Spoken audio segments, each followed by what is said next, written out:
It's been a bloody few days for Bitcoin and crypto investors, with Bitcoin down and cryptocurrencies down double digits.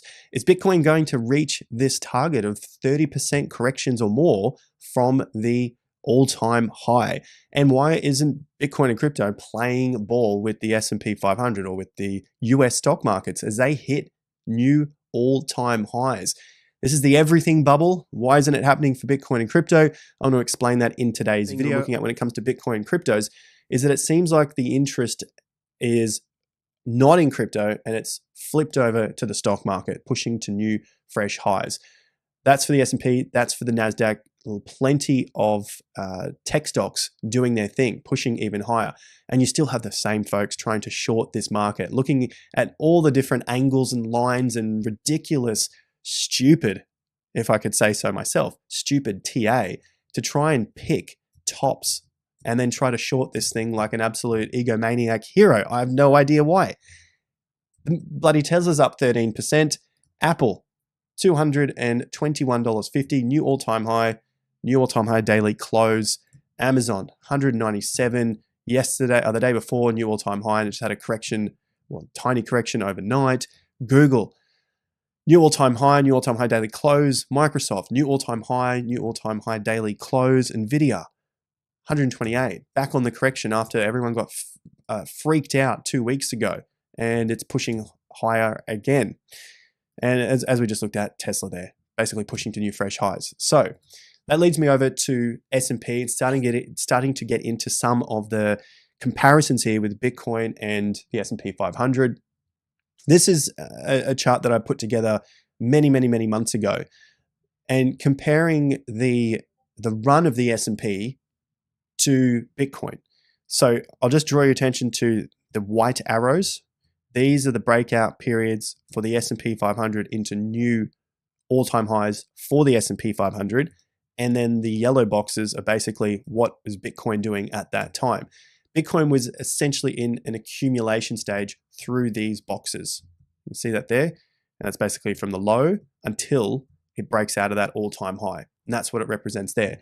This case, however, Bitcoin has broken out of the new all-time high, but it is back within the range of the previous old tops. Meanwhile, the S&P 500 has continued on its charge to another new all-time high after it corrected.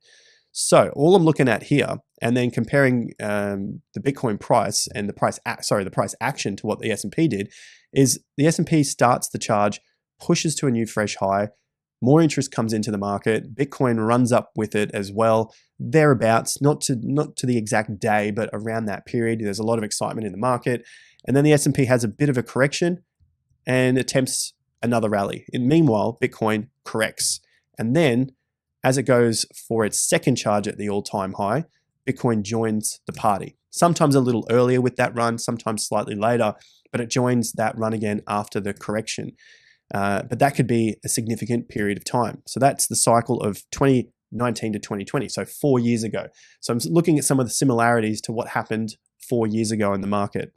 Now, Bitcoin in 2015 to 2017, you got the S&P going up. Bitcoin basically flat during this period at that accumulation low when it was around the $100 to $300. And then the S&P has its big correction, attempts a new all-time high again, leading into that election. That was the Trump-Hillary election. And Bitcoin joins the party with it, little pullback, and then basically everything goes bananas into 2017. You got this big pump up. Back again, we can look at a new all-time high a new fresh high, because in this case, it was just under the GFC top, a new fresh high. Bitcoin is still trying to figure out what it wants to do in 2012. It pauses, and then it goes for another run up. The S&P goes for another run up into a new fresh high, and Bitcoin joins the party, and then joins the party in a very big way. So for 2021, something similar into those peaks. It joins the party, goes on a big pump. Now, it's joined the party together. They ran up, got some new fresh highs. This time, however, Bitcoin hit a new all-time high. It's correcting at the moment down to 58.5 as I record this. And from that point, the S&P runs up. So does the S&P have a correction or at least some sort of pause in the coming months as we lead into that election? And then they join the party together in quarter four. before everything sort of takes off from that point. I'm thinking it's something similar to that. The movements have been very similar. However, the corrections themselves for the S&P 500 have been shallower this time. So it's not that it's not this time is different. It's very much similar because it's never the same. And in this case, something that is different but similar to previously, you still had the correction, but the depth of the correction, they're never going to be exactly the same. So I think the smart ones among us, and I would say it's the majority of us watching, can understand that when it comes to the old quote, this time is different. It's never going to be exactly the same. There's going to be some minor differences, but the overall is going to be relatively the same. So conditions are shallower pullbacks. That's what we saw in this case here for April 2024. It pushed up, shallow correction. Bitcoin's gone on its correction. You can see here, there's the peak. Bitcoin went on its correction. S&P also had a few months of correction here until it started the party for a second time. Do we get that again? Not sure at this stage because of how strong the markets are in this final stage of the winner's curse phase of the 18-year cycle. And so I think this is going to be part of that everything bubble where everything just keeps going. The analysis over BTC, we now have a new lower low for the weekly chart. Now, in terms of the price ranges here, to the downside, the 100% extension comes out at around 54,800. So slightly below the $56,500 low. What I've got here, the fights. We've got a lot of fights that will probably break out when it comes to the price of BTC. Remember, this is all part of that market sentiment when the market gets fearful. You're wrong, you're right. Market, it's coming down more, it's over, that sort of stuff. What I think will happen over the next 6 months, or of course, until the end of the year, when we get to the end of the year, I think you'll look back and just wonder why people were fighting over price ranges between around the low of 56 and the major 50% level of 44K. Does it get to 44K?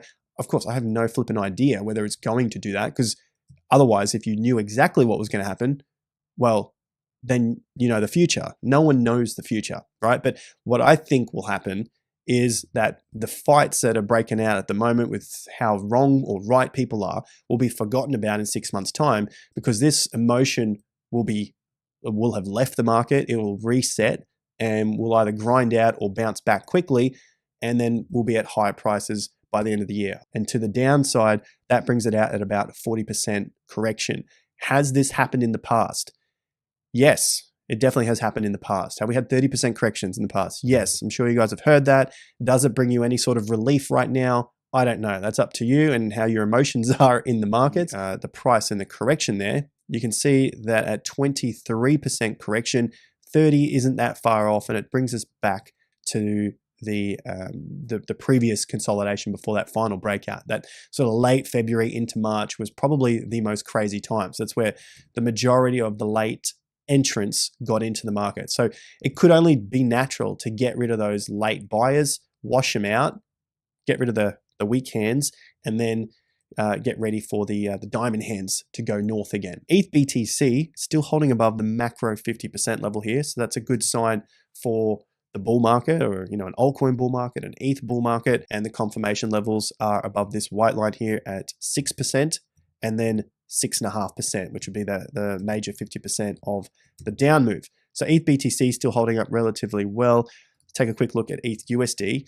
It has pushed close to that pre-breakout level, and that was the consolidation back here at 32.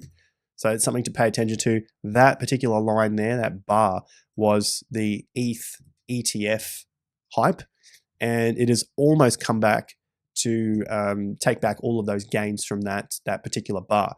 So again, another one to pay particular attention to.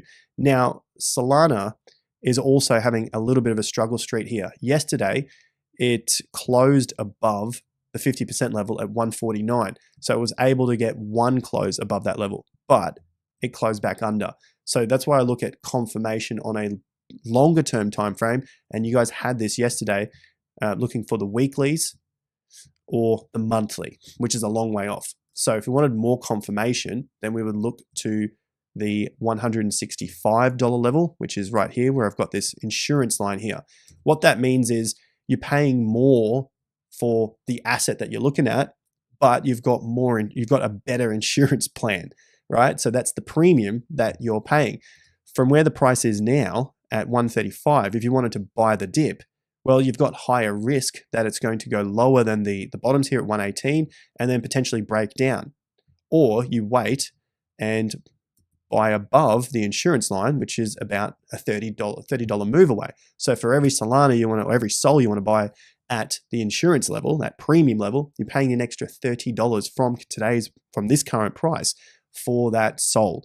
So that's something you got to weigh up for your own plans. Are you a buy the dip sort of person with very strict stop losses in place so that you don't lose too much? Because to the downside, I mean, you could lose $30 to the upside and wait, but to the downside, what if it came back and tested that level? There's another $13 there. Where it takes out the lows, there's another $16. And then to get to $30, well, then you're back at these previous lows here. That's a $36 loss per Sol. So that's how you put it together when it comes to your style of trading. Buy the dip with stops, buy the breakout, you've got an insurance premium, completely up to you. Otherwise, I'll see you back here on the channel probably early next week as I'm heading out to Indonesia for a surf trip, but I'll still be online. If something crazy happens, we'll go live, do something cool. All right, like and subscribe. See you back then. Take care and peace out.